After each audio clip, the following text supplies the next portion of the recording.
Hello everyone. एक लड़का सेठ की दुकान पर काम करता था। दिन भर से थककर घर पर आता था तो खाना बनाकर ही उसे खाना पड़ता था। अपनी इस रोजाना की दिनचर्या से वो तंग आ चुका था। तो एक दिन भगवान से बोलता है कि हे भगवान, मुझे कब बनी हुई रोटी मिलेगी। इतने में उसे गौतम बुद्ध का ख्याल आता है, क्योंकि सेठ की दुकान पर एक आदमी आया था और उसने बताया था कि गौतम बुद्ध के पास हर समस्या का समाधान है। वो सेठ से छुट्टी लेकर गौतम बुद्ध से मिलने निकल पड़ता है। रात हो जाती है तो रास्ते में एक घर पर रुक जाता है। सुबह होते ही वो जल्दी जल्दी तैयार होकर निकलने लगता है। तो उस घर की लेडी पूछती है कि इतनी जल्दी कहाँ जा रहे हो। वो बोलता है कि मैं गौतम बुद्ध के पास जा रहा हूँ, मुझे एक सवाल पूछना है। तो वो लेडी बोलती है कि मेरा भी एक सवाल पूछ लेना, मेरी बेटी 20 साल की है और वो बोलती नहीं है, ये कब तक बोलेगी। वो लड़का आगे बढ़ जाता है। आगे जाता है तो उसे बर्फीले पहाड़ मिलते हैं और उसी में बैठा एक जादूगर मिलता है। वो जादूगर से रिक्वेस्ट करता है कि मुझे भी ऊपर आना है। जादूगर अपनी छड़ी घुमाता है और उसे ऊपर बुला लेता है। और वो जादूगर उस लड़के से सवाल करता है कि तुम यहाँ क्या कर रहे हो। बोलता है कि मैं गौतम बुद्ध से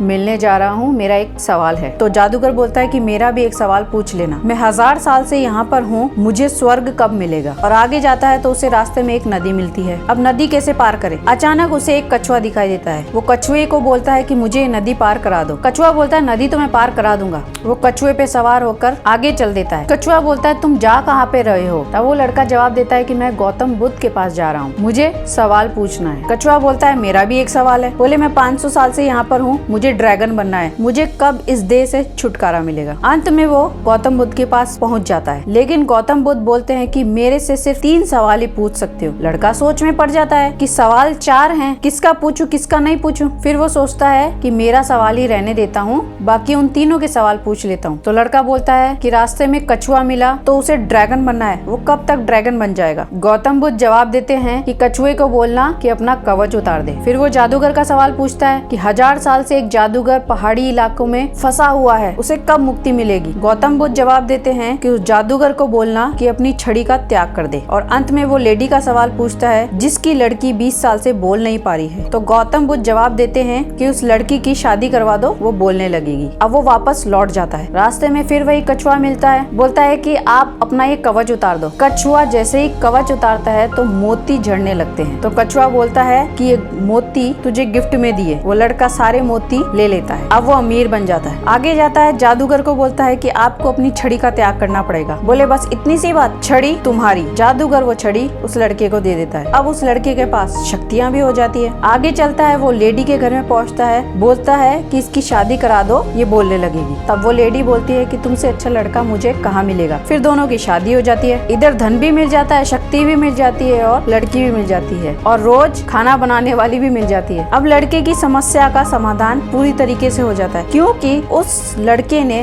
दूसरों के बारे में सोचा, अपने बारे में नहीं सोचा, इसलिए भगवान ने उसका भला कर दिया। इसीलिए कहते हैं जो दूसरों का भला करते हैं उनका भगवान पहले भला करते हैं। स्टोरी पसंद है, चैनल को लाइक शेयर एंड सब्सक्राइब करिएगा। और अगर आप मुझे फेसबुक एंड इंस्टाग्राम पर देख रहे हैं तो मेरे पेज को भी फॉलो करें।